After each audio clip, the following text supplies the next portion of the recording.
देखिए जैसे अगला क्वेश्चन इसमें लिखा है कि कपास के भाव में 20% कमी आने पर इसका मूल्य 800 रुपए प्रति क्विंटल हो जाता है। तो कपास का पहले कितना भाव था नहीं पता, तो हमने यहाँ पर लिखा कि उसका जो प्रारंभिक मूल्य है वो प्रारंभिक मूल्य जितना भी रहा उसको माने कितना प्रतिशत, हमने 100%।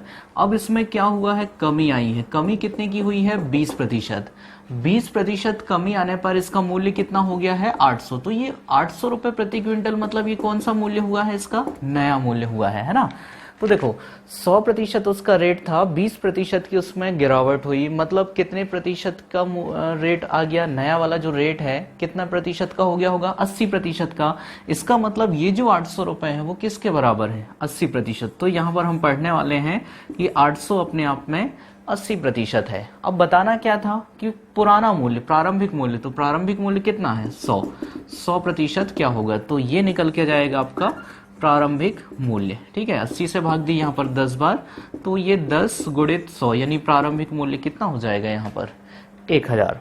फिर से नेक्स्ट अगला है कि एक मेज के अंकित मूल्य में 8% की कटौती करने पर, हमने नोट में पहले ही पढ़ा हुआ है कि कोई भी मूल्य, अंकित मूल्य हो चाहे क्रय मूल्य हो, अपने आप में 100% रहेगा।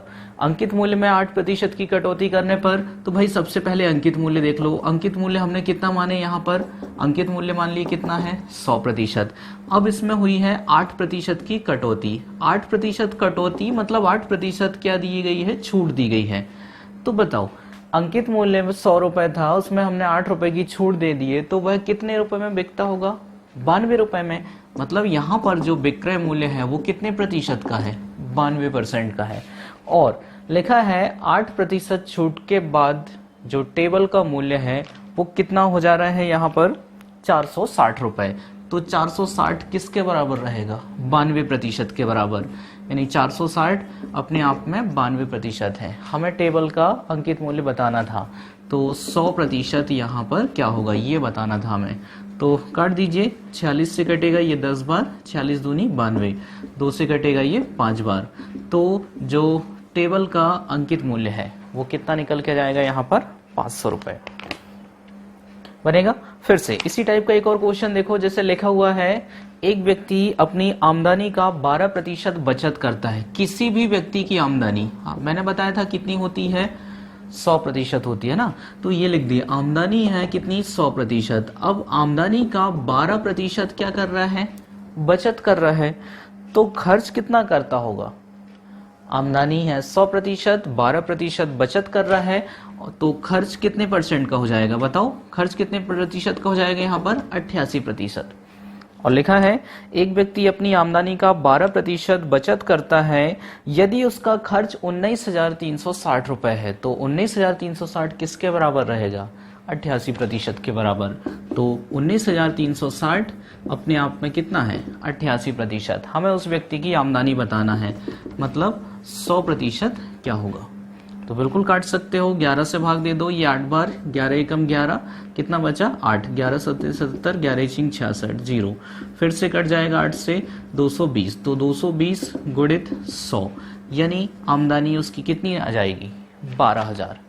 तो ये तीनों कंडीशन मैंने यहाँ पर बता दिया था। सबसे पहले टाइप में जहां पर आपको प्रारंभिक मूल्य दिया था, अंकित मूल्य दिया था या आमदनी के रुपए दिए थे, तो वहां पर हम लिख रहे थे कि अपने आप में 100% है।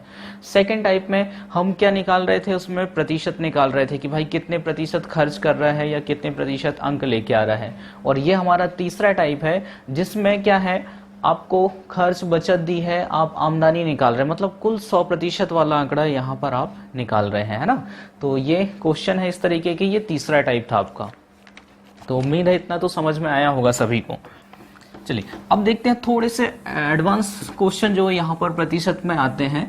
ठीक है, संख्या कम है ज्यादा है, कितने प्रतिशत कम है कितनी ज्यादा है, तो वो हम यहाँ पर कैसे पढ़ते हैं, किससे तुलना करते हैं वो सीखते हैं। तो जैसे देखो क्वेश्चन दिखता होगा आपको, लिखा है दो संख्याएं एक तीसरी संख्या से क्रमशः 30% और 40% अधिक है। तो भाई टोटल संख्या यहाँ पर कितनी है, 3। जो दो संख्याएं हैं वो तीसरी से 30% और 40% अधिक है। तो तीसरी संख्या हमने माना 100, पहली 30% अधिक तो कितनी हो जाएगी, 130। और जो दूसरी संख्या इससे कितनी अधिक है, 40 अधिक है, तो कितनी हो जाएगी, 140। दो संख्याएं किसी तीसरी संख्या से क्रमशः, मतलब पहले फिर दूसरी, क्रमशः 30% और 40% अधिक है। ये देखो, ये तीसरी से 30% अधिक है और ये 40% अधिक है। तो हमें बताना है पहली संख्या दूसरी संख्या का कितना प्रतिशत है। तो पहली संख्या दूसरी का कितना प्रतिशत है? पहली संख्या क्या है? 130। तो 130 140 का कितना प्रतिशत है? ये सिखाया था ना मैंने, 1/2 गुणित 100, इसको प्रतिशत में बदल रहे थे। तो हम क्या पढ़ रहे थे? 1/2 का कितना परसेंट है। तो इसी प्रकार से ये पहली संख्या दूसरी का कितना प्रतिशत है। तो यहां पर आप काट पीट के आप आंसर लेके आ जाइए, है ना। तो 0 से 0 कैंसिल और ये 50/7, तो ये बन जाएगा 650/7। अब इसे तोड़ दो, भाग दे दो, 7 9 63, कितना बचा? 2, 7 दूनी 14, तो ये बन जाएगा 92 सही 6/7% आएगा। अब यहां पर बहुत सारे लोग इसको थोड़ा सा चेंजेस करेंगे। कुछ लोग ऐसा पढ़ेंगे 140/130 गुणित 100। तो ये क्या पढ़ रहे हैं वो भी मैं बता दूं। इसको ऐसा नहीं पढ़ना 130/140 या 140/130, ऐसा नहीं पढ़ना। ये पढ़ोगे तो आपका आंसर बिल्कुल करेक्ट आएगा। जैसे ये क्या थी? पहली संख्या। पहली संख्या दूसरी का कितना प्रतिशत है, जबकि यहां पर आप क्या सॉल्व कर रहे हो? दूसरी संख्या पहली का कितना प्रतिशत है। दोनों में अंतर है ना। ये क्वेश्चन अलग है, ये अलग है। ये क्वेश्चन में है कि पहली संख्या दूसरी का कितने प्रतिशत है, और ये क्वेश्चन है दूसरी संख्या पहली का कितने प्रतिशत है। दोनों में अंतर है ना। तो ध्यान देना, क्वेश्चन कुछ भी तरीके से आ जाएगा। अच्छा, अगला क्वेश्चन जैसे इसी में आ गया, ठीक है। मैं यहां पर तीसरा क्वेश्चन भी इसी में ऐड कर दे रहा हूं, इसी में थोड़ा सा समझो। जैसे यहां पर लिखा है कि भाई, ये क्वेश्चन लिखा है कि तीसरी संख्या पहली का कितने प्रतिशत है।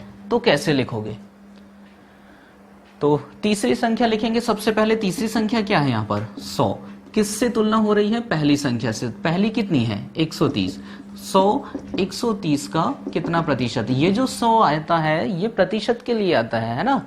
भिन्न संख्या को प्रतिशत में बदलते हैं तो 100 का गुणा करते हैं, सिखाया था मैंने।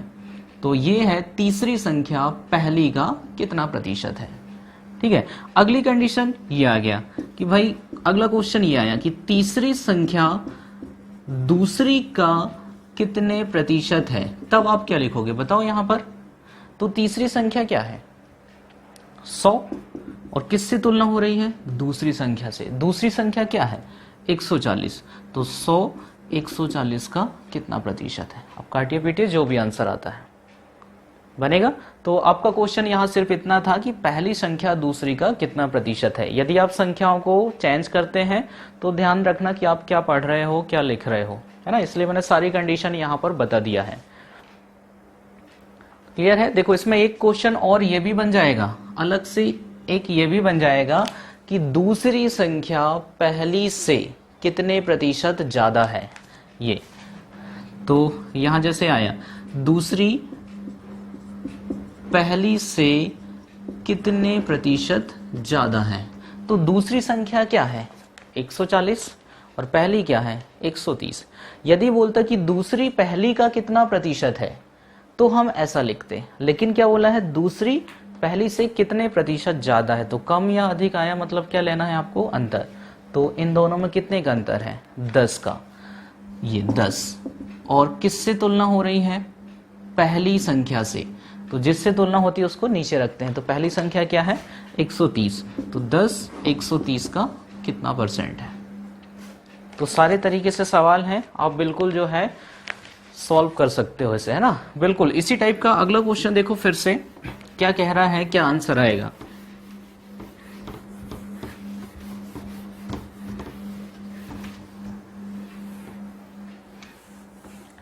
अगले क्वेश्चन में लिखा हुआ है यहां पर, 3 संख्या में पहली तथा दूसरी संख्या तीसरी संख्या से 30% और 37% कम है। 3 संख्या है, तो ये पहली संख्या, दूसरी संख्या और तीसरी संख्या। तो क्या लिखा है? पहली तथा दूसरी संख्या, पहली और दूसरी, तीसरी से तीसरी कितना माने हमने 100, कितनी कम है 30% और 37%, तो ये 30 कम है मतलब 70 और ये 37 कम है मतलब क्या हो जाएगा यहाँ पर, बताओ 30% और 37% कम है मतलब क्या हो जाएगा 63। तो हमें बताना है क्वेश्चन क्या कह रहा है, देखो दूसरी संख्या पहली की तुलना में कितने प्रतिशत कम है। तो दूसरी संख्या है 63, पहली संख्या है 70, तो कितनी कम दिख रही है 7। कम बोलता है या ज्यादा बोलता है तो अंतर है ना। और किससे तुलना हो रही है, दूसरी संख्या पहली संख्या से, किससे तुलना हो रही, पहली संख्या से। तो 7 70 का कितना प्रतिशत है, तो 0 से 0 कैंसिल, 7 से 7 यानी कितना प्रतिशत है ये 10% यहां पर आपका आंसर रहेगा। क्लियर है। यहां पर बोला है कि दूसरी पहली से कितने प्रतिशत कम है। देखो इसी का अगला क्वेश्चन मैं बना रहा हूं, है ना। अगला बन जाएगा कि पहली दूसरी से कितने प्रतिशत ज्यादा है। तो पहली 70 और दूसरी 63, कितनी ज्यादा दिख रही है आपको 7। लेकिन अब तुलना किससे हो रही है, दूसरी संख्या से। तो दूसरी संख्या क्या है 63, तो 7 63 का कितना प्रतिशत, 7 से कटेगा ये 9 बार, 100/9 यानी 11 सही 1/9%। क्वेश्चन ये रहता तो ठीक है। और अगला क्वेश्चन बना सकते हो क्या, जैसे ये लिखा है कि भाई पहली दूसरी का कितने प्रतिशत है।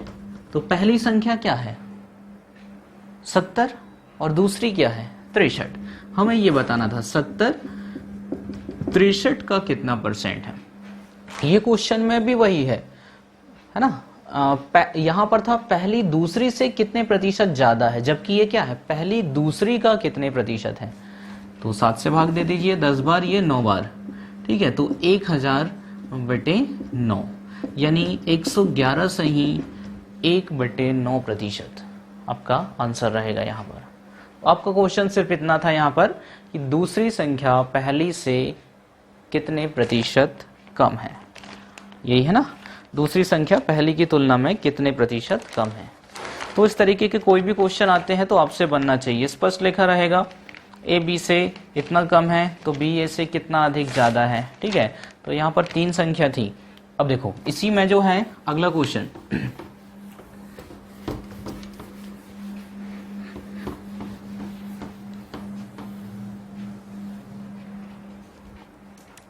अगला क्वेश्चन है ए बी से 33 सही 1/3% कम है। तो भाई ए जो है बी से 33 सही 1/3% कम है। इसको मान लिया आपने कितना 100, तो ए उससे 33 सही 1/3% कम, मतलब 100 में से जो है आप 33 सही 1/3 को घटा दो, यानी क्या घटेगा 100/3 घटेगा। तो कैसे घटेगा 300, 3 का गुणा 100 में 300 माइनस 100 यानी कितना, घटाने पर कितना आएगा 200/3, ठीक है। मतलब ए है 200/3 और बी है 100। तो यहां पर ए बी से 33 सही 1/3% कम है। क्लियर हुआ। अब हमें बताना है बी ए से कितने प्रतिशत ज्यादा है। तो बी और ए दोनों में कितने का अंतर है 33 सही 1/3 का, यही तो अंतर था ना। ए इससे इतना कम है तो हमें बताना बी ए से कितना ज्यादा। तो 33 सही 1/3 जो है 200/3 का कितना प्रतिशत है ये बताना था, यानी 100/3 200/3 का कितना परसेंट। किससे तुलना हो रही, ए से। बोला है ना कि बी ए से कितना ज्यादा है, तो ये किसका मान है ए का। तो ये 3 से 3 कैंसिल और 2 0 से 2 0, तो 100/2 यानी क्या हो जाएगा 50।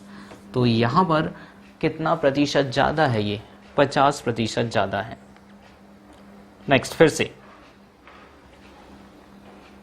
अगला है ए बी से 40% कम है। यहाँ थोड़ा सा समझो, उसमें आंकड़े में थोड़े से कंफ्यूजन हो गए रहे होंगे।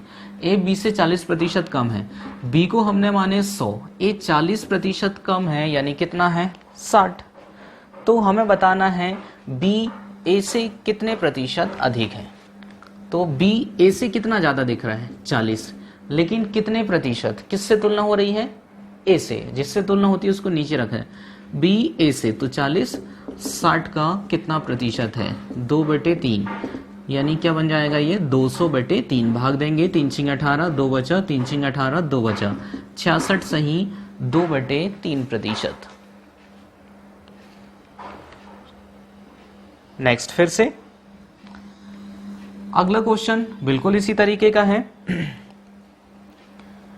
ए बी से 30% अधिक है, ए जो है बी से 30% अधिक है, तो हमने बी को माने 100, ए 30% अधिक है यानी कितना है 130।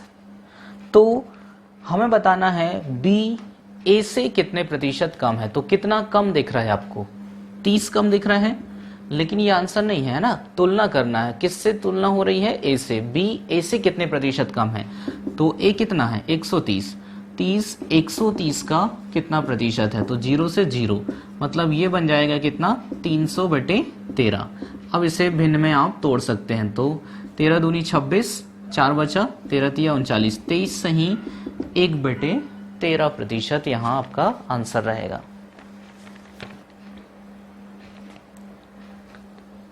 नेक्स्ट फिर से देखो,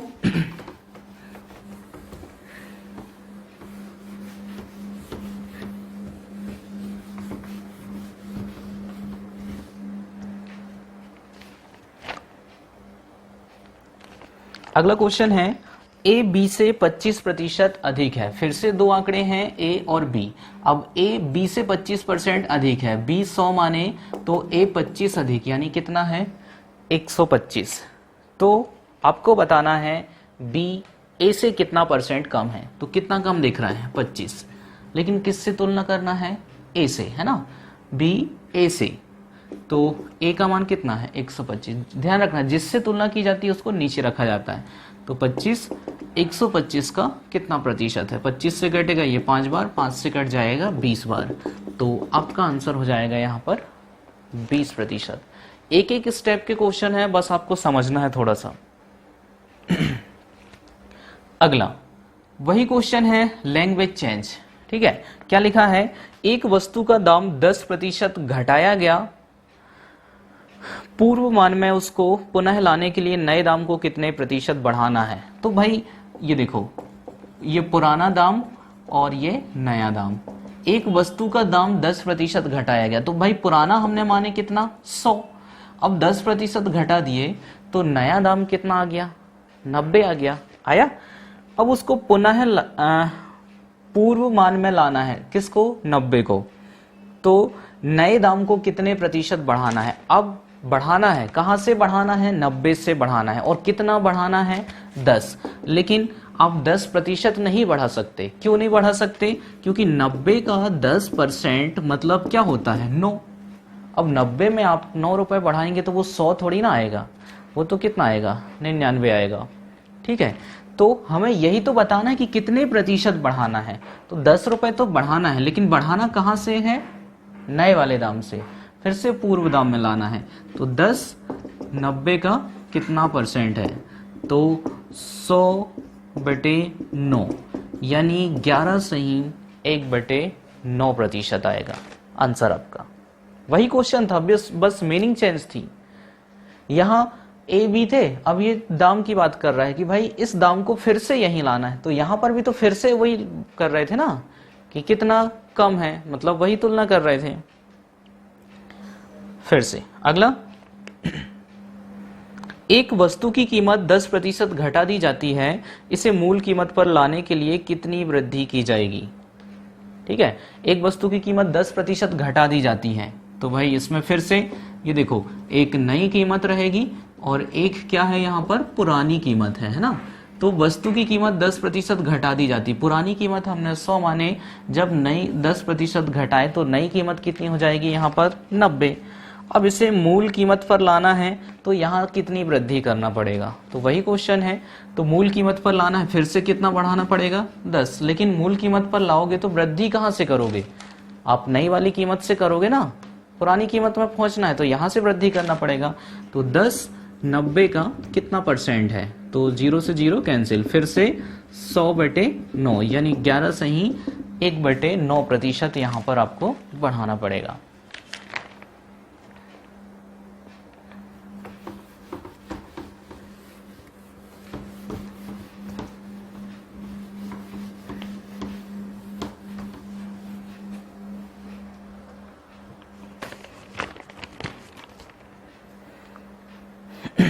अगला क्वेश्चन,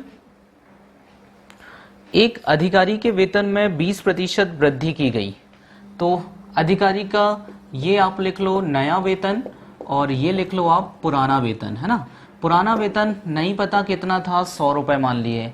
अब उसमें 20% की वृद्धि कर दी गई, मतलब नया वेतन कितना हो जाएगा 120, यही बनेगा।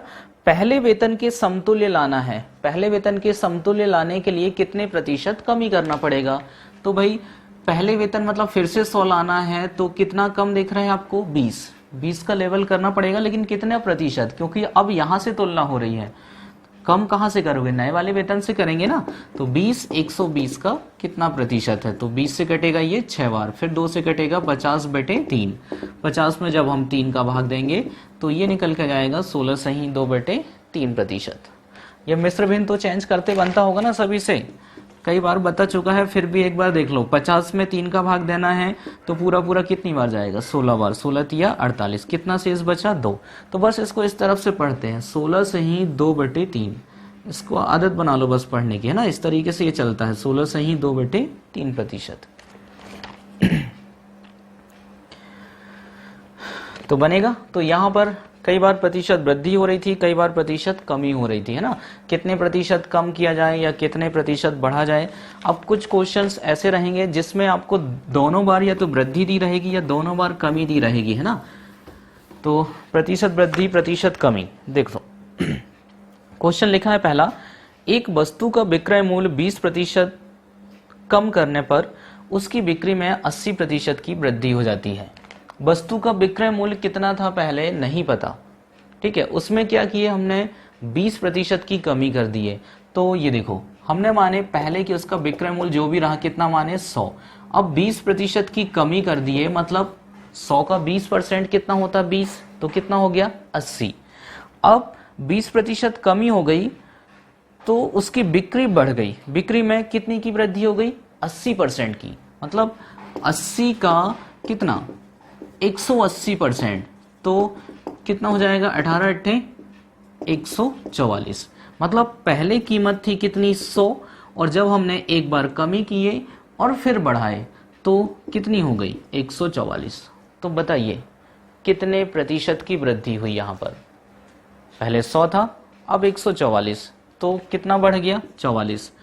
कहाँ से तुलना करेंगे 100 से, तो 44 100 का कितना परसेंट है, तो कितना परसेंट है ये 44, ठीक है। या फिर ऐसा समझ में नहीं आया तो सीधा सीधा आप याद रख लेना कि क्या प्रतिशत वृद्धि या कमी, तो प्रतिशत वृद्धि या कमी बराबर होता है x + -y + -x × y/100। दो चीजें है ना, तो x + -y + -x × y/100, plus minus का मतलब वृद्धि हो रही तो आप प्लस का यूज करो और कमी हो रही तो आप माइनस का यूज करो। तो सबसे पहले बताओ क्या हुआ था, यहां पर 20% की कमी की गई थी, तो 20 किस में रहेगा माइनस, तो इसकी बिक्री क्या हो गई 80% की बढ़ गई, तो +80। फिर से प्लस माइनस का यहां पर अब क्या आएगा माइनस, ये 20 × 80/100। ये तो क्लियर है, ये तो क्लियर है। यहाँ प्लस माइनस का माइनस कैसे आया कि भाई ये माइनस में था प्लस में था, जब दोनों का गुणा होता है तो प्लस माइनस का गुणा होता है, सामने क्या जाएगा माइनस आ जाएगा, ठीक है। तो ये 2 शून्य से 2 शून्य कैंसिल, तो ये है -20 धन 80 माइनस 8 दूनी 16। सॉल्व कर लीजिए इसे। तो सबसे पहले -20 धन 80, इन दोनों को सॉल्व करेंगे तो क्या हो जाएगा +60, प्लस माइनस का माइनस, 80 में से 20 घटेगा 60, बड़ी संख्या का चिन्ह, 60 - 16, तो घटा दीजिए कितना हो जाएगा 44 है ना। यहाँ पर भी 44%, यहाँ पर भी कितना आया 44, प्लस में आया है मतलब 44% की वृद्धि हुई है। और यदि ये माइनस में आता तो इसका मतलब रहता वहाँ पर 44% की कमी होगी। तो ये आपका फार्मूला है यहाँ पर, प्रतिशत वृद्धि या कमी बराबर होता है x plus minus y plus minus x into y upon 100।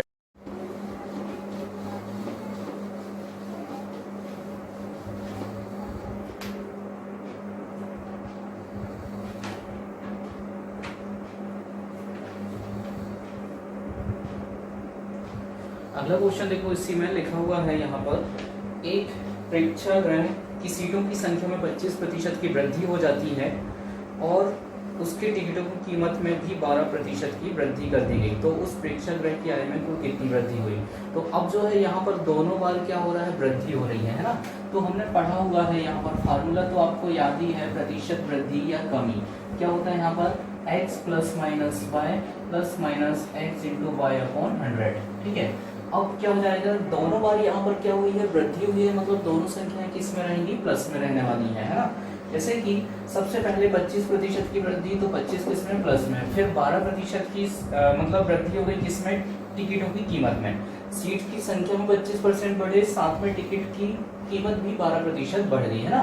तो 25 भी प्लस का, 12 भी प्लस का, और यहाँ प्लस प्लस का बड़ा होता है प्लस ही आता है, x इंटू वाई मतलब 25 गुणित 12/100। ध्यान रखना, यदि ये आंसर आपका प्लस में आता है तो क्या रहेगा, वृद्धि, और यदि आंसर माइनस में आता है तो क्या रहता है, कमी। 25 से भाग दिए, ये 4 बार 4 किया 12, तो ये बना 25 धन 12 धन 3, तो 25 और 12, तो यहाँ पर कितना हो जाएगा, ये 37 और धन 3, 37 धन 3 यानी क्या है, 40%। अब 40% की वृद्धि या 40% की कमी, तो आपका आंसर यहाँ पर रहेगा 40% की वृद्धि, है ना, क्योंकि ये 40 किस में आया है, प्लस में आया है। तो इस टाइप के कोई भी क्वेश्चन आते हैं तो आपसे बनना चाहिए।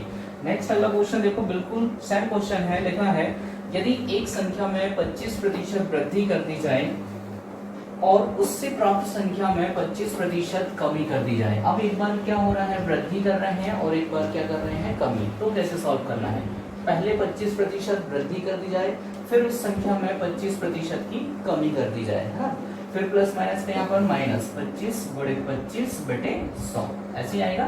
तो यहाँ पर देखो 25 में से 25 घट जाएगा, तो 25 में से 25 घट जाएगा तो क्या हो जाएगा, 0, माइनस यहाँ पर 25 गुणित 25 यानी क्या हो जाएगा, 625/100। 25 गुणित 25 करेंगे 625/100, और ये प्लस माइनस तो यहाँ पर कैंसिल ही हो गए हैं, है ना, 0 लिखो या ना लिखो, तो माइनस 625/100 मतलब क्या आया, माइनस 6.25%। तो ये माइनस में आया है, मतलब यहाँ पर 6.25% की क्या हुई है, कमी हुई है। बनेगा सभी से। देखो ध्यान रखना, इस कंडीशन में हमेशा कमी होती है जब उतने ही प्रतिशत बढ़ाया जाए, उतने ही प्रतिशत घटाया जाए। ठीक है, एक्चुअल में ये क्वेश्चन इस तरीके से था, इसकी थोड़ी सी डिटेल्स बना। जैसे कोई एक संख्या थी, ठीक है, संख्या में सबसे पहले 25% की वृद्धि कर दी गई है, तो हमने मान लीजिए वह संख्या कितना माने हो आपने, 100। ठीक है, संख्या क्या माने, 100। अब इसमें 100 में 25% की वृद्धि कर देंगे तो जो नई संख्या है वो क्या हो जाएगी भाई, 100 का आप 125% निकालो, ऐसे निकालते हैं, तो 100 का 125% मतलब नई संख्या क्या आ गई, 125। लेकिन अब क्या हुआ है कि इसमें जो है फिर से प्राप्त जो संख्या हुई है, इसमें फिर से 25% की कमी की गई है, तो सीधे सीधे फिर से नई संख्या आएगी अब कम करने के बाद, तो 125 का 75% ऐसे निकलेगा ना। 125 का क्या करोगे आप, 75%। भाई अब क्या करना था, नई संख्या निकालना था जिसमें 25% कम हुआ है, तो 125 अपने आप में 100% है, 75% क्या होगा। तो बिल्कुल आप यहाँ पर थोड़ा कर दीजिए, संख्या कटती है तो बिल्कुल काट दो, आपको दिक्कत नहीं है ना। तो 25 से काटेंगे 5 बार, और ये कितनी बार कटेगा, 4 बार, फिर 4 से भाग दे दिए, तो क्या हो जाएगा, ये 4 एकम 4, 3 बचा, 4 अट्ठे 32, फिर से 3 बचा, 4 सत्ते 28, 4 पंचे 20, 18.75 गुणित 5 गुणा कर दो, 5 25, 35 और 2 37, 3 बचा, फिर 90 और 3 93, 93.75। तो भाई पहले संख्या हमने कितना माने थे, 100, फिर एक बार वृद्धि किए और एक बार कमी किए, तो अंत में संख्या हमें कितनी संख्या पहुंची यहाँ पर 93.75। तो देखो कितनी कम हो गई, पहले से कितनी कम हो गई, 6.25 का अंतर आ गया है। ये देखो, ये है सवाल की रेडियस। तो सीधा सीधा ऐसे वृद्धि होती है फिर कमी होती है, या कमी होती है या वृद्धि होती है, या दोनों बार कमी हो दोनों बार वृद्धि हो। तो आपका फार्मूला रहेगा x + -y + -xy/100। इस तरीके से आप बिल्कुल इसे सॉल्व कर सकते हैं।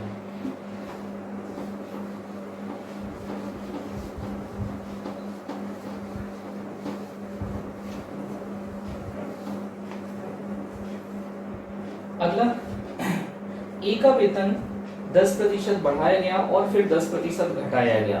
पहली बार में क्या हुआ है, 10% बढ़ाया गया है फिर 10% घटाया गया है। तो ये समीकरण इसी तरीके से बनेगा, x प्लस का x फिर माइनस का y माइनस x × y/100। पहले 10% बढ़ाए थे, सामने कोई चीज नहीं है, मतलब ये संख्या धनात्मक है, प्लस है ना। तो 10 × 10/100 मतलब 100/100। तो यहाँ पर क्या हो जाएगा 1। तो अब ये प्लस का और ये माइनस का कैंसिल, तो क्या आ गया -1, मतलब 1% की क्या रहेगी, कमी। ये आपका यहाँ पर आंसर रहेगा। नेक्स्ट अगला देखो, एक संख्या पहले 20% कम की गई, बिल्कुल मतलब -x, तथा इस कम की हुई संख्या में 20% की वृद्धि की गई, मतलब अगली बार संख्या क्या हो गई है, बढ़ा दी गई है। माइनस प्लस का फिर से माइनस, तो ये बन जाएगा 20 × 20/100। तो ये दोनों कैंसिल और ये -400/100, यानी क्या हो जाएगा -4। और -4 मतलब आपका आंसर रहेगा 4% की कमी। यदि प्लस का 4 आता मतलब क्या होता, वहां पर 4% की क्या होती, वृद्धि होती। तो प्रतिशत कमी और प्रतिशत वृद्धि जैसे भी क्वेश्चन आते हैं तो आपसे बनना चाहिए, बनेगा। अब अगली बार जो है थोड़ा सा क्वेश्चन इसी को घुमा फिरा के दे सकता है। ये आपका बेस हो गया है, परसेंटेज निकाले आपने, 4% कमी, 1% की कमी। अब इसमें थोड़ा सा क्वेश्चन और चेंजेस कर सकता है। कैसे चेंजेस करेगा, जैसे देखो अगला क्वेश्चन में लिखा हुआ है यहाँ पर, बिल्कुल एक संख्या पहले 20% कम की जाती है, फिर इस 20% इस कम की हुई संख्या में 20% की वृद्धि की जाती है ना। तो इस प्रकार से परिणामी संख्या मूल संख्या से 20 कम है, ठीक है। मतलब पहले हमने 20% कमी किए फिर 20% बढ़ाए, तो जो नई संख्या आई है वो पहले से कितनी कम आई, 20 कम आई है। तो हमें मूल संख्या बताना है, मूल संख्या क्या है। तो भाई आप बिल्कुल पहले तो उसका क्या निकालोगे, परसेंटेज। पहले हमने 20% की कमी की है फिर 20% की वृद्धि की है, मतलब इस प्रोसेस में क्या हुआ है, टोटल 4% की क्या हो गई है, कमी हो गई। यहाँ तक आप बिल्कुल सेंड करोगे ना, 4% की क्या हो गई है, कमी। जबकि वास्तव में वहां पर जो है कितने आंकड़ों की कमी हुई है, 20 की कमी हुई है। 20 अंक क्या हुए हैं, कम आए हैं। इसका मतलब वो जो 20 अंक है वो किसके बराबर है, 4% के बराबर। तो हम पढ़ेंगे 20 अपने आप में 4% है। तो हमें क्या बताना था, मूल संख्या, और मूल संख्या कितनी रहती है, 100%। 20 अपने आप में 4% है, तो 100% क्या होगा, तो 4 से कटेगा ये 5 बार। तो यहाँ पर जो है मूल संख्या थी आपकी कौन सी, 500। ये आपका आंसर, मूल संख्या बताना था, बनेगा। तो अब देखो इन्हीं में प्रतिशत के कुछ क्वेश्चन ऐसे हैं जो कि क्षेत्रमिति से रिलेटेड यहाँ पर क्वेश्चन आते हैं। तो मैं एक एक क्वेश्चन को यहाँ पर समझाते जाना हूँ, तो आप लोग जो है सारे क्वेश्चनों को यहाँ पर सॉल्व करने वाले हो, है ना। तो देख लीजिए क्या क्या क्वेश्चन है, क्या क्या कंडीशन है, पहले तो उस चीज को थोड़ा सा समझिए। जैसे एक क्वेश्चन लिखा है, एक वर्ग की भुजा 10% बढ़ा दी जाती है, प्रत्येक भुजा है ना, एक वर्ग की प्रत्येक भुजा 10% बढ़ा दी जाती है, तो इसका क्षेत्रफल कितना बढ़ेगा, ठीक है।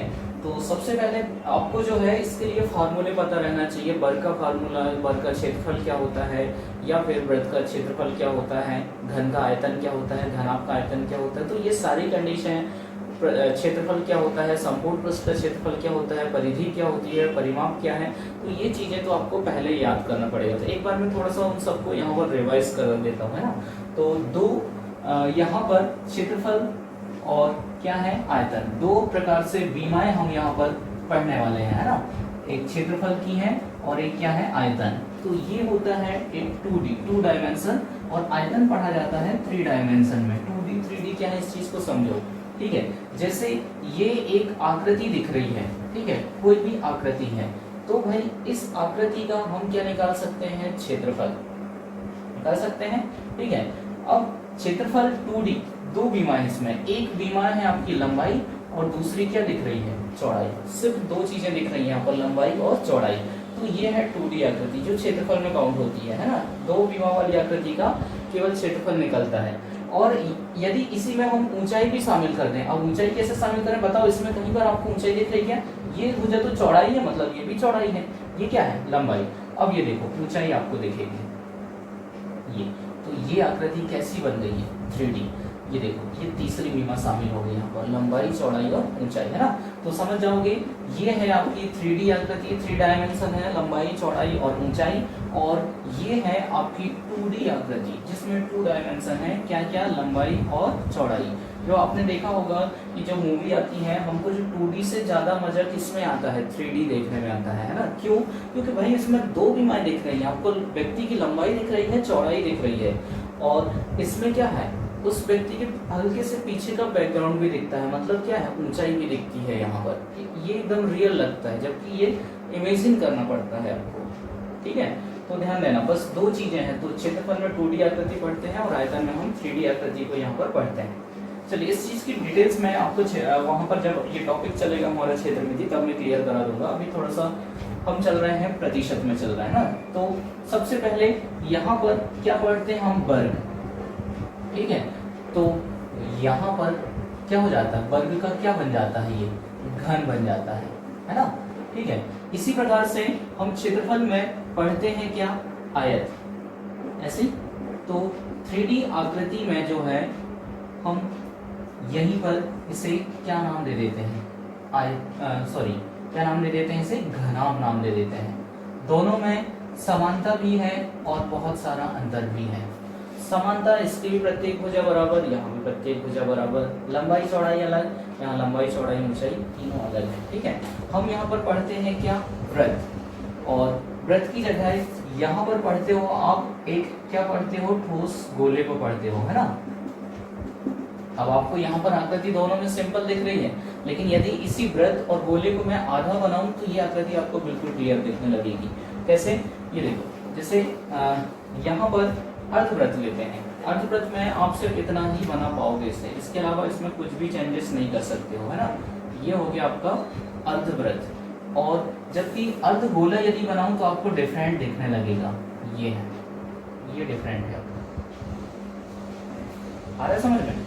ये अर्धवृत्त है, मतलब ये ठोस आकृति है, देखो बीच से कटा हुआ है, ये समझ में आ रहा है। तो ये है अर्धगोला, तो ये आकृति हम पढ़ने वाले, तो इनके ज्यादा नहीं, बेसिक ये चीजें तो पता रहनी चाहिए। इसके बाद तो फिर आपको त्रिभुज भी पता रहना चाहिए, और जो है त्रिभुज से रिलेटेड जो जैसे शंकु बनता है 3D आकृति में, तो वो भी पता रहना चाहिए। चतुर्भुज के बारे में आपको पता रहना चाहिए। फिर वहाँ पर बहुत सारी आकृति बन जाती हैं, षटभुज बन जाता है, प्रिज्म बन जाता है, पिरामिड बन जाता है, तो सारे फार्मूले आपको पता रहना चाहिए। तो मैं इन 3-4 आकृति को लेकर के बेस क्लियर करा दे रहा हूँ आपका। बाकी यदि आपको फार्मूले याद है तो आप इनसे मन से क्वेश्चन भी बना सकते हो। तो वर्ग का जो क्षेत्रफल होता है वो क्या होता है, यहाँ पर वर्ग का क्षेत्रफल क्या होता है, ए स्क्वायर, मतलब भुजा गुणित भुजा। वर्ग का परिमाप, तो वर्ग का परिमाप क्या रहेगा, 4a। फिर यहाँ पर आयत, तो आयत का जो क्षेत्रफल है वो क्या होता है, लंबाई गुणित चौड़ाई, और आयत का जो परिमाप है वो क्या होता है, 2 पुस्तक में लंबाई धन चौड़ाई। ठीक है, ये संपूर्ण की बात कर लेते हैं हम यहाँ पर। संपूर्ण वृत्त, वृत्त का जो क्षेत्रफल है वो क्या होता है, पाई आर स्क्वायर, और वृत्त की परिधि बोले या वृत्त का परिमाप बोले तो क्या होता है, 2 पाई आर। ठीक है, यहाँ पर भी हम संपूर्ण गोले को ले लेते हैं। इसमें सबसे पहले यहाँ पर घन का आयतन, आयतन होता है 1/3। फिर इसका होता है संपूर्ण पृष्ठ, संपूर्ण पृष्ठ होता है 6a स्क्वायर। ठीक है, और विकर्ण भी होता है। तो ये जो प्रतिशत के क्वेश्चन बनते हैं वो विकर्ण से नहीं बनते हैं, वो सिर्फ इनसे लेकर के बनते हैं, है ना। घनाभ, घनाभ का जो आयतन है वो होता है लंबाई गुणित चौड़ाई गुणित ऊंचाई, और घनाभ का जो संपूर्ण पृष्ठ है वो होता है क्या, 2 पुस्तक में लंबाई चौड़ाई धन चौड़ाई ऊंचाई धन ऊंचाई लंबाई। विकर्ण अभी नहीं पढ़ना है। गोले का आयतन, तो गोले का जो आयतन होता है 4/3 पाई आर क्यूब होता है। ठीक है, बस गोले में आयतन पढ़ा जाता है। और संपूर्ण पृष्ठ तो क्या रहेगा, 4 पाई आर स्क्वायर रहेगा, है ना। गोले का जो संपूर्ण पृष्ठ बोले या वक्र पृष्ठ बोले तो ये होता है 4 पाई आर स्क्वायर। तो ये चीजें पहले याद रहना चाहिए आपको, कौन से फार्मूले क्या है। तो अब मैं इनके क्वेश्चनों पर लेके चलता हूँ आपको, है ना। ये प्रतिशत से यहाँ पर क्वेश्चन आते हैं क्षेत्र में की गई।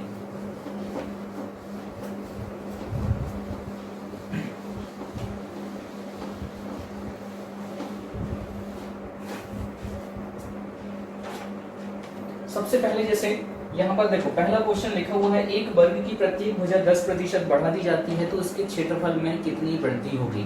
वर्ग की भुजा 10% बढ़ा रहे हैं, ठीक है। तो यहाँ पर देखो क्षेत्रफल में कितनी वृद्धि होगी ये हमें बताना था, मतलब तुलना करना है। तो ये पुराना क्षेत्रफल और ये नया क्षेत्रफल, भाई दोनों बार क्या क्या यूज हो रहा है, यहाँ पर वर्ग यूज हो रहा है। ये पुराने वर्ग का क्षेत्रफल, ये नया वर्ग का क्षेत्रफल। पुराने वर्ग का क्षेत्रफल होता है भुजा गुणित भुजा, और कोई भी वर्ग हो, नया हो पुराना हो, सबका क्षेत्रफल का फार्मूला रहेगा भुजा गुणित भुजा। बस अब यहाँ पर लिखा है वर्ग की प्रत्येक भुजा 10% बढ़ा दी जाती है। भाई पहले कितनी भुजा थी ये तो पता करना पड़ेगा ना।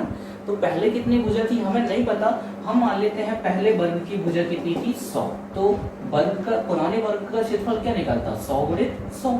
अब नई वर्ग की भुजा 10% बढ़ा दी, मतलब क्या निकलेगा, 110 गुणित 110 ऐसे निकलेगा। अब देखो कुछ कटता है तो काट दो, ये 2 जीरो से 2 जीरो कैंसिल। तो पुराना क्षेत्रफल कितना आया, 100, और नया कितना आया, 121। तो बताओ क्या परिवर्तन हुआ दोनों में, वृद्धि हुई है। ये प्रत्येक भुजा 10% बढ़ा दिया गया, मतलब लंबाई भी 10% बढ़ी है और चौड़ाई भी 10% बढ़ी है, तो 110 हो गया, है ना। तो पहले क्षेत्रफल था 100 और नया कितना आया, 121। तो वृद्धि हुई है, कितने की, 21 की। हमें बताना है कितने प्रतिशत की वृद्धि हुई है। तो तुलना किससे करोगे आप, पुराने क्षेत्रफल से। तो 21, पुराना क्षेत्रफल यही है ना, 21 100 का कितना प्रतिशत है। तो यहाँ पर आपका आंसर रहेगा 21%। क्लियर हुआ। फिर से बहुत सारे क्वेश्चन सॉल्व करते क्लियर होते चला जाएगा। अगला लिखा है, यदि किसी वर्ग की प्रत्येक कोर को दोहरा किया जाए, कोर मतलब भुजा है ना। अब फिर से प्रत्येक कोर को दोहरा किया जाए तो उसके क्षेत्रफल में कितनी वृद्धि होगी, मतलब फिर से वर्ग का क्षेत्रफल की बात हो रही है। तो फिर से लिख लिया हमने पुराना क्षेत्रफल और नया क्षेत्रफल। तो वर्ग का क्षेत्रफल होता है भुजा गुणित भुजा, और यहाँ पर भी भुजा गुणित भुजा। प्रत्येक कोर को दोहरा कर दिया गया, तो भाई पहले आप मान लो कितना है, कुछ भी मान लो 10 20 30 40 50। तो हमने माने पहले की भुजा थी 100, तो ये क्षेत्रफल यदि निकालते तो वो कैसा निकलता, 100 गुणित 100। अब प्रत्येक कोर को दोहरा कर दिया गया, मतलब ये 100 भी क्या हो जाएगा, दो दोहरा मतलब 2 गुना 200, और ये भी क्या हो जाएगा 200।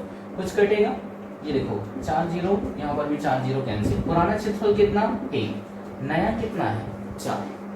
तो बताओ क्या परिवर्तन हुआ, पहले 1 था अब आया है कितना 4। तो वृद्धि हुई है, वृद्धि कितने की हुई है, 3 की वृद्धि हो रही है, हमें बताना था कितने प्रतिशत की वृद्धि हुई। क्वेश्चन डायरेक्ट ऐसा दिया रहता है, कितने प्रतिशत की वृद्धि हुई, कमी हुई, या फिर क्या परिवर्तन हुआ। तो आपको वो चीज समझना पड़ेगा। तो कितने की वृद्धि हुई, 3 की। तो वह प्रतिशत निकालना, तो ये जो 3 है क्या है, पुराने से तुलना करना पड़ेगा। 3 1 का कितना प्रतिशत है, तो आपका आंसर रहेगा यहाँ पर 300%।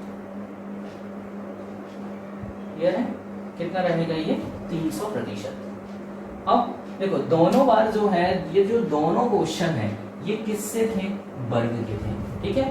तो हमने फार्मूला किसका लगाया, वर्ग का लगाया। अगली बार ये क्वेश्चन कोई दूसरी कंडीशन का दे दिया, वृत्त की त्रिज्या का दे दिया, तो वहां पर क्या बनेगा, जैसे देखो ये लिखा है, किसी वृत्त की त्रिज्या को 10% बढ़ा दिया गया तो उसके क्षेत्रफल में क्या परिवर्तन होगा, 30% मान लो, है ना। किसी वृत्त की त्रिज्या को 30% बढ़ा दिया गया तो क्षेत्रफल में क्या परिवर्तन होगा। भाई ये पुराना वृत्त और ये नया वृत्त, तो हम यहाँ पर लिखेंगे पुराना क्षेत्रफल और इधर क्या लिख दोगे आप, नया क्षेत्रफल। अब यहाँ पर भुजा गुणित भुजा नहीं लगाओगे, क्या लगाओगे, पाई आर स्क्वायर। वृत्त का पुराना क्षेत्रफल रहेगा पाई आर स्क्वायर और नया क्षेत्रफल रहेगा पाई आर स्क्वायर। पाई का मान यहाँ भी 22/7 लिखोगे, यहाँ भी 22/7, तो पाई से पाई कैंसिल हो जाएगा। आर मतलब क्या है, ये त्रिज्या है। तो पहले कितनी त्रिज्या थी नहीं पता, हमने कितना मान लिया 100, आर स्क्वायर मतलब 100 गुणित 100। अब प्रत्येक त्रिज्या को, प्रत्येक क्या सीधा सीधा त्रिज्या आता है, वृत्त की त्रिज्या को 30% बढ़ा दिया गया। तो नई वाली त्रिज्या कितनी हो जाएगी, 130 और 130 हो जाएगी ना, वहां पर भी आर स्क्वायर बनेगा। तो ये 2 जीरो से 2 जीरो कैंसिल, पुराना क्षेत्रफल आया 100 और नया कितना आया 169। तो बताओ फिर से क्या हुई है, अब वृद्धि हुई कितने की, 69 की। हमें बताना है कितने प्रतिशत की वृद्धि हुई। तो 69 किससे तुलना करना है, पुराने क्षेत्रफल से। तो पुराना क्षेत्रफल कितना 100, 69 100 का कितना प्रतिशत है। तो अब का आंसर रहेगा यहाँ पर 69% बनेगा। अब देखो इसी में क्वेश्चन जो है बहुत सारे बन सकते हैं। एक वर्ग से बन गया, एक वृत्त से बन गया। वृद्धि हो रही है वृद्धि कीजिए, कमी हो रही है कमी कीजिए। जैसे देखो अगले क्वेश्चन को मैं ऐसे ही मौखिक बता रहा हूँ, आप थोड़े से इसके टाइप समझ जाना है ना। एक वर्ग से बना लिए हमने क्वेश्चन, एक वृत्त से बना लिए, ठीक है। अब फिर से अगला क्वेश्चन हम बनाते हैं किससे, त्रिभुज से। लिखा है यदि किसी समबाहु त्रिभुज की प्रत्येक भुजा को 20% कम कर दिया जाए, ठीक है, तो इसके क्षेत्रफल में क्या परिवर्तन होगा। तो भाई आपको अब जो है यहाँ पर क्या दिया है, आकृति क्या दी है, त्रिभुज दी है। कैसा त्रिभुज है ये, समबाहु। तो समबाहु त्रिभुज का क्षेत्रफल इधर भी लिखोगे इधर भी लिखोगे, ये पुराना मान लो ये नया। समबाहु त्रिभुज का क्षेत्रफल का फार्मूला रहना चाहिए, याद है ना। तो करनी 3/4 और ए स्क्वायर, यहाँ पर भी क्या रहेगा, करनी 3/4 ए स्क्वायर। ये समबाहु त्रिभुज का क्षेत्रफल। तो करनी 3/4 से करनी 3/4 कैंसिल। ए मतलब क्या थी, भुजा थी। तो समबाहु त्रिभुज की पहले की भुजा कितनी थी हमें नहीं पता, हमने माने कितना 100। तो 100 गुणित 100 मन से नहीं लिखे, एक ही घात 2 मतलब 2 बार लिखना है ये। अब प्रत्येक भुजा को 20% कम कर दिया गया, तो बताओ नई भुजा क्या हो जाएगी, 80 80। ये 2 जीरो से 2 जीरो कैंसिल, पुराना क्षेत्रफल आया 100 और नया कितना आया 64। तो बताइए क्या हुई है यहाँ पर, पहले 100 थी अब कितनी है 64, तो क्या हुई कमी। अब कमी कितने की हुई है, 36 की। हमें प्रतिशत निकालना, प्रतिशत कमी, तो 36 इस 100 का कितना परसेंट है, तो ये कितना प्रतिशत है यहाँ पर 36%। वर्ग से भी हो गया, वृत्त से भी हो गया, त्रिभुज से भी हो गया। अब क्वेश्चन कुछ भी आ जाए, घन के आयतन से आ जाएगा, लिखा रहेगा। देखो अगला क्वेश्चन थोड़ा सा समझना है ना। लिखा है एक घन की प्रत्येक भुजा को 10% बढ़ा दिया गया, ठीक है। ये आकृति जो मैं बना रहा हूँ सिर्फ आप लोगों के समझने के लिए बना रहा हूँ, है ना। तो क्वेश्चन है एक घन की प्रत्येक भुजा को 10% बढ़ा दिया गया, तो इसके आयतन में क्या परिवर्तन होगा। तो यहाँ पर हमने लिखे पुराना आयतन और इस तरफ लिखते हैं नया आयतन। भाई पहले की भुजा नहीं पता थी, हम कितना माने 100 और नई भुजा को कितना बढ़ाएगा 10%, तो ये कितनी हो जाएगी 110। अब घन का आयतन का फार्मूला रहना चाहिए। अब घन का आयतन आप ए स्क्वायर लगाओगे तो कहां से आपका आंसर आएगा। घन का आयतन क्या होता है ये पता रहना चाहिए। बताओ घन का आयतन क्या होता है, 1/3 होता है ना। तो 1/3, ए क्या है भुजा, पहले भुजा कितनी थी 100, तो हम लिखेंगे 100 गुणित 100 गुणित 100। और नई वाली भुजा कितनी है 110, 110 110 110। तो 1 2 3 3 शून्य से यहाँ पर 3 शून्य कैंसिल, 100 गुणित 10 यानी कि पुराना कितना है 1000, नया 11 गुणित 11 गुणित 11 1331। तो बताओ क्या परिवर्तन हुआ, वृद्धि हुई या कमी हुई। पहले 1000 थे अब 1331 है, तो क्या हुई वृद्धि, कितने की 331 की। तो हमें बताना है कितने प्रतिशत की वृद्धि हुई है। तो 331 किसका 1000 का, 331 1000 का कितना परसेंट, 2 जीरो से 2 जीरो कैंसिल, 331/10 यानी कितना 33.1%। तो यहाँ पर आपका आंसर रहेगा 33.1%। तो इस तरीके से अब क्वेश्चन आ जाएंगे आपके, गोले से भी क्वेश्चन आ जाएंगे, ठीक है, या फिर आपके कहना चाहिए बेलन से भी क्वेश्चन आ सकते हैं, शंकु से भी बहुत सारे क्वेश्चन यहाँ पर बन सकते हैं, ठीक है। तो अब शंकु का क्वेश्चन आया, तो शंकु में क्या आएगा, शंकु में दो चीजें रहती हैं, एक त्रिज्या रहती है और एक क्या रहती है तिर्यक ऊंचाई, है ना, पाई आर एल। शंकु का आयतन क्या होता है, यही होता है क्या, पाई आर एल, कि 1/3 पाई आर स्क्वायर एच, शंकु का आयतन होता है 1/3 पाई आर स्क्वायर एच। तीन चीजें रहती हैं, ऊंचाई, त्रिज्या और तिर्यक ऊंचाई।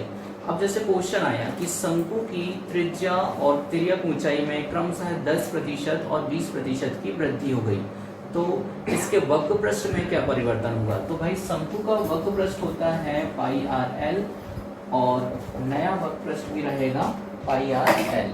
ठीक है, तो शंकु में आर दर्शाता है किसको? त्रिज्या को, और एल दर्शाता है किसको? तिर्यक ऊंचाई को, है ना। अब लिखा है, क्वेश्चन क्या है कि 10% की वृद्धि हो गई त्रिज्या में और 20% की वृद्धि हो गई इसकी तिर्यक ऊंचाई में। तो पाई से पाई तो कैंसिल हो जाएंगे, दोनों जगह एक समान आएगा।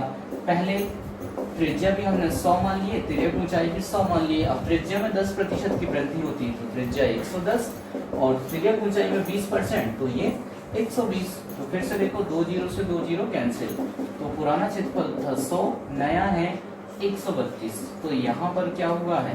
वृद्धि हुई है, कितने की? 32 की।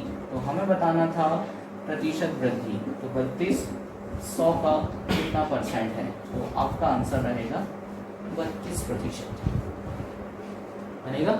बाकी के क्वेश्चन देखो, आपको फिर से यहाँ पर दिख रहे हैं, आप क्वेश्चनों को सॉल्व कीजिए, वीडियो को रोको और क्वेश्चनों को सॉल्व करो।